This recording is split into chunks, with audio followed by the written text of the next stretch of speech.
Gusto ba mong mahimong tinun-an ni Jesus? Kinsay gusto ta sa kamot? Very good. Kay dili ganit ta gustong mahimong tinun-an ni Jesus, tinun-an ta siyawa. Kanang wa mo isa mga tinun-an na siyawa.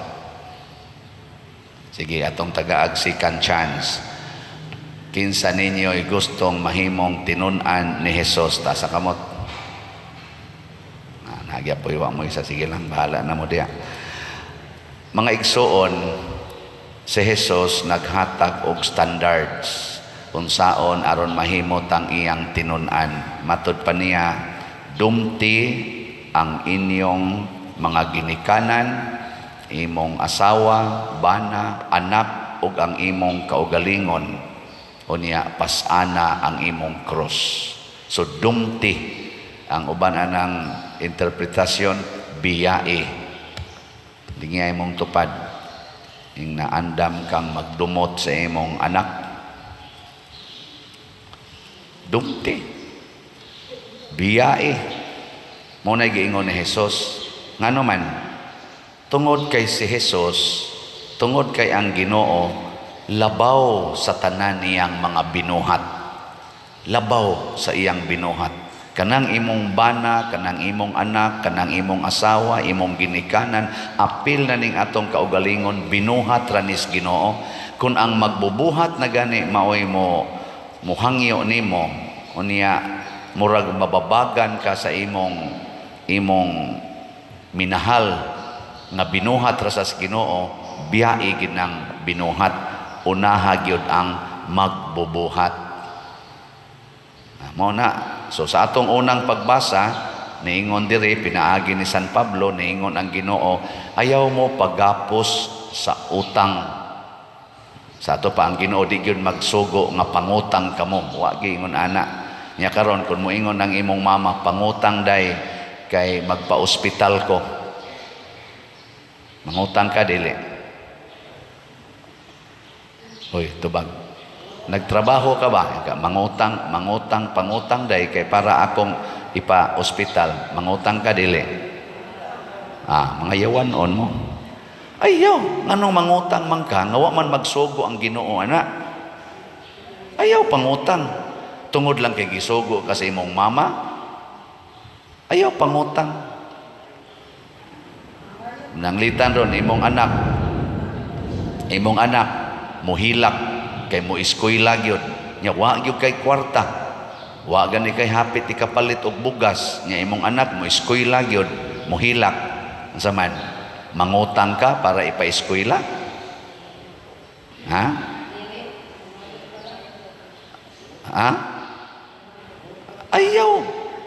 Ayaw sundan ang imong anak kay wa magsugo laging Ginoo nga pangutang. Unsa may gisugo sa Ginoo? Pangayo. Muna, kung ang imong inahan o imong amahan gustong magpa-ospital, pangayo. Nya wa gyud mo hatag ingna, wa gyud ni hatag pa, wa gyud ni hatag ma, di lang yung sa mo magpa-ospital. Kanus amon day sa magsigi pa kog pangayo. Hutdo na kog pangayo ang tanan akong nailhan. Ana, unya karon kay wa man gyud ni hatag. Ingon day ka, ingnaw na lang nato ni ma pa matuman ang imong pagbuot dinhi sa yuta maingon sa langit. Humana. Di ba? Ngano man di ay og ma-ospital gyud ang imong ginikanan, mabuhi gyud ka na siya, maayo gyud ka na siya, basig maputos lang noon mo sa utang. Nya hasulon pa nimong ubang tao, musangko pa dinhi. Usahay mo pa minus na kitag kolekta karon. Kay nagubat na ang kalibutan, musangko pa gyud dinhi og pangayo. Aw di man sad ta muhikaw, muhatag man sad ta, pero ngako ba nganong naghasol-hasol naman kaslaing tao tungod lang anang imong paningkamot nga maayo ka sa imong sakit. Ayaw nya mingon day imong inan, unya day unsaon man ni nato?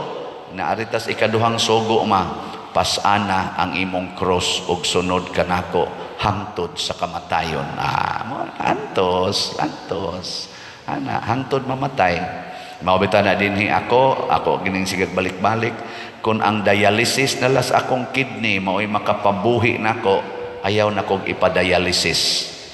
Kung failure na ba ang duha ka kidney, ayaw na lang pasagdi kong mag-antos hangtod ko mamatay. Ayaw na kong gastuin ninyo. Bisag na pa mo'y daghang kwarta.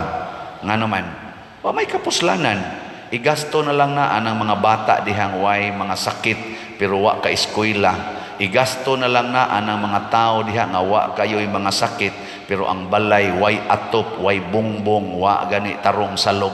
Kana nalay gastuhi. Tingali ang akong usa ka semana nga sessions sa dialysis makapabutang na nagtarong-tarong nga atop o bongbong sa mga taong wa gyud tao'y klarong gihigdaan. Inyo lang gyud among-among aning akong lawas nga padung na maning mamatay. Di ba? Uy. Mao na gugma, ingos Kristo gugma. Pero kinsa may unang higugmaon, matod pa ni Kristo, higugmaa ang Dios labaw sa tanan. Nya higugmaa dayon ang imong isig katao samas imong kaugalingon. Dili balihon. Ang number 1, higugmaa ang Dios, sunda ang tanan niya mga sugo. Dili ang sugo sa imong isig katao, dili sa dang sugo sa imong kaugalingon. Labi na gyud mag-conflict na ning duha. Magka-conflict ba? Sama nang moingon si Kristo, higugmaa imong kaaway. Nya ang inyong silingan, buot mo patay nimo. Nya ang imong ginikanan niingon, ayaw ni gyud agi diha dong, kay basig patyon ka nang atong silingan. Nya moingon ka, og di ko moagi sa ato panhadlo ko. Nya kay nahigugma man ko niya, andam man ko magpakamatay. Moagi gyud ko diha. Nya moingon imong ginikanan, agi ron diha kay patyon tagyud ka. Ang saban, moagi ka dili. Hoy. Agi ha diha. Aron ig-agi nimo patay gyud ka. Nya ikamatay nimo unsa may mahitabo? Imong gipakita nga andam kang mahigugma og magpakamatay para sa imong kaaway kay sugo na ni Kristo. Mo na si Pedro kalungsod giingnan palayo dinhi hastang pari nga iyang kuyog niingon biya diri kay batan-on pa ka, ako lay magpakamatay. Ingos Pedro kalungsod, di oy, ako'y mo dipinsa nimo, mamatay usa ko una pa ka mamatay padre kay nag-alagad ko nimo. Patay silang duha. Mo nay nahitabo ni Lorenzo Ruiz, giingnan siya sa mga pari nga iyang kuyog, ayaw kanaog namo dinhi sa Japan kay ignaog namo ani mga matay gid mi aning among misyon. Naara ba kay asawa, naara ba kay mga anak dito sa Manila, ayaw naog. Ingon si San Lorenzo Ruiz, andam na kong magpakamatay tungod og alang sa Ginoo. Iya nang gisalikway ang iyang asawa ug iyang anak. Mao sa nay nahitabo ni San Roque.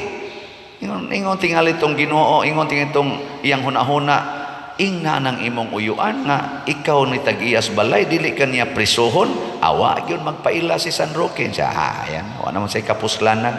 Kay wa man sa kumahigugma ng mga butang, magpapriso lang ko diri sa akong kaugalingong balay, hantod ko mamatay. Patay siya. Nya may kitang mubutang nilang San Roque, Pedro Kalungsod, Lorenzo Ruiz, hadhaden ta ng ilang mga ribulto. Unya, ang kinabuhi na to, hoy. Oo na. Gitawag na siya idolatry. Unsa man ang idolatry? Magsimba na kas mga larawan og mga kaning mga butang, mga kahoy, mga bato. Nganong nagsimba man kanila kay imo na silang gitawag og manluluwas. Daghan natong mga Katoliko, sad to say, gigamit nato ang imahen sa cross, hasta ng Sacred Heart of Jesus, hasta ng eskapularyo, hasta ng mga rosaryuhan, hasta ng mga ribultos, mga santos, gigamit nato nga proteksyon sa atong kinabuhi, proteksyon sa balay. Butang ang mga crucifix, bisag asa na lang ipamutang kay para malayo kus kadautan. Dili na maoy ang tumong ana. ipamutang na sa bisan iskinas imong balay, pultahan sa imong balay, isabong nas imong dughan to remind you, I will follow their lives. I will follow their teachings.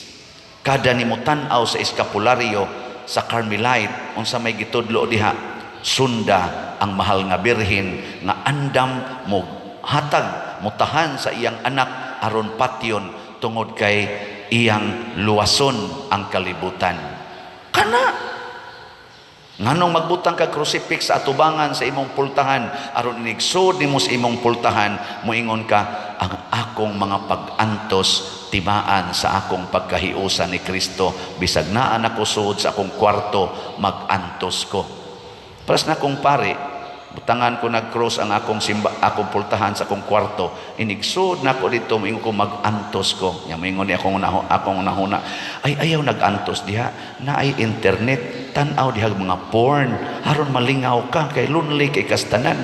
Wa ko kay asawa, pahimosli ng mga porn diha.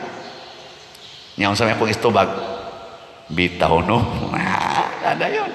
Awa na ko mag-antos. Mingon ko, sige, wa ko'y tupad. Nanginahanglan ko og kaning somebody to care, somebody to touch, somebody to hug. Antuson ko ni kay magpari ko muna'y timaan anang crucifix nga naa sa akong pultahan. Ang ako sang altar sa kwarto na ay St. John Mary Vianney, na ay Santo Niño, na si St. Francis, na si St. Therese of the Child Jesus. Ako nang gibutang gagmayng mga imahin aron inigampo nako, idigtuo nako, magtan-aw ko nila naasad ang cross, ang crucifix, makaingon ko, sundon ko ni sila. Ug sa panahon nga ako hasulo nas kahadlok, hasulo na ko sa kabugat, maingonin ko, giunsa ka ni San Juan Maria Vianney pag-atubang ang iyang mga pag-antos, giunsa ka ni St. Francis of Assisi pagbiya ang iyang mga bahandi aron mosunod sa Ginoo. Lord, tabangi ko nga makasunod ko nila, kay gihasol na ko aning akong kabalaka sa kwarta, kabalaka nako sa akong dungog.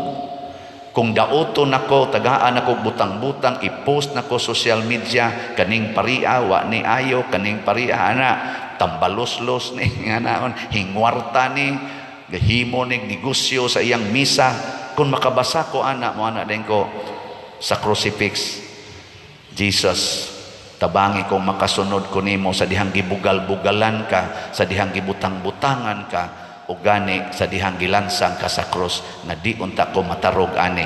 Abi ninyo mga igsoon, sa itubag kasagaran sa Ginoo kanang mahasol nako, sama ninyo ba mabugatan mamo, di ba? Moingon din Ginoo, take up your cross and die for me. Na humana yon. Naku, kadidi man gini maong iyang gisulti.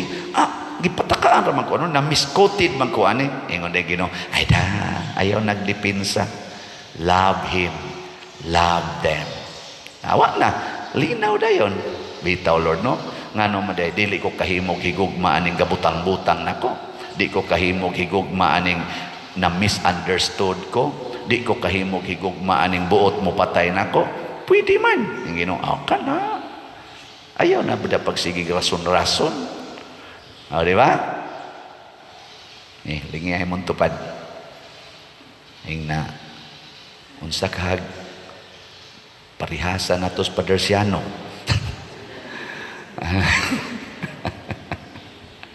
Sige, sabong mo ng rosaryuhan.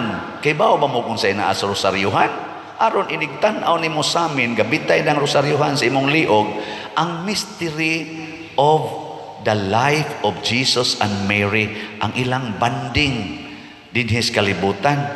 Maunay reminder anang imong rosaryuhan, sulob-sulob ka anang rosaryuhan diri. Hangtod hinoon ba, ako bitaw diri usahay mahata ko inigana nako sa holy water. Ang gipublisingan kana naman noong kolor-kolor nga iponsira sa bata aron dili masakit. Anting-anting mana. Abi na ko grosaryuhan ako. Uy, unsa man din nga kana man din lain-laing kolor butan para di masakit ang bata. Di ko na blisingan oy ngano man superstitious belief man na siya. O magsugong Ginoo na. O kana anong rosary ana ibutang sa pulso kana blisingan to remind you nga kaning rosaryuhan, ako ning rosaryohon kada adlaw. I will pray the rosary every day. Mao na siya. Nya kaning pagpamalit og slot, unsa man sana siya? Sugo na sa Ginoo. Ha? Di oy, sugo ra ng Padersiano. Way laing pari gasulti ana, palit mog slot, palit mog slot. Kita bitaming Father Darwin gitgano gahapon, sige maron api kuyog mami sa among retreat. Nya pa picture din mi, gipost din Father Darwin kaming duha. Daghan kaing comment, nag-abot na gyud ang slaughter og ang CFD. O lagi na, Father Darwin iya CFD o kanang exorcism, ako slaughter.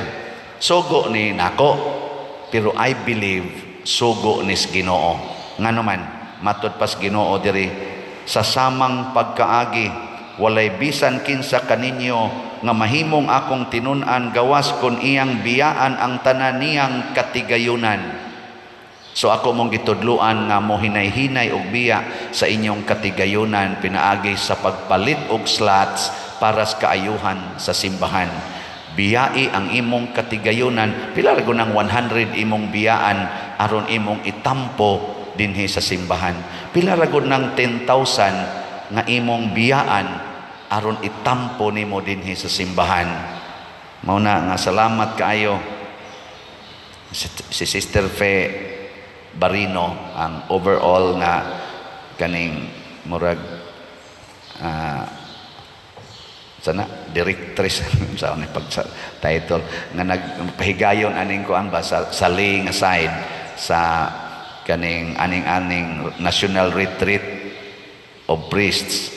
Lipay kay siya, mutana siya pader, nahurot yung kahalin ang slots, nako hurot na ugma ako nang i-report. Pila na may atong total nga halin na maligi ata sa holy pads o 100,000 slots. Ang atong total nga halin 100,264 slots.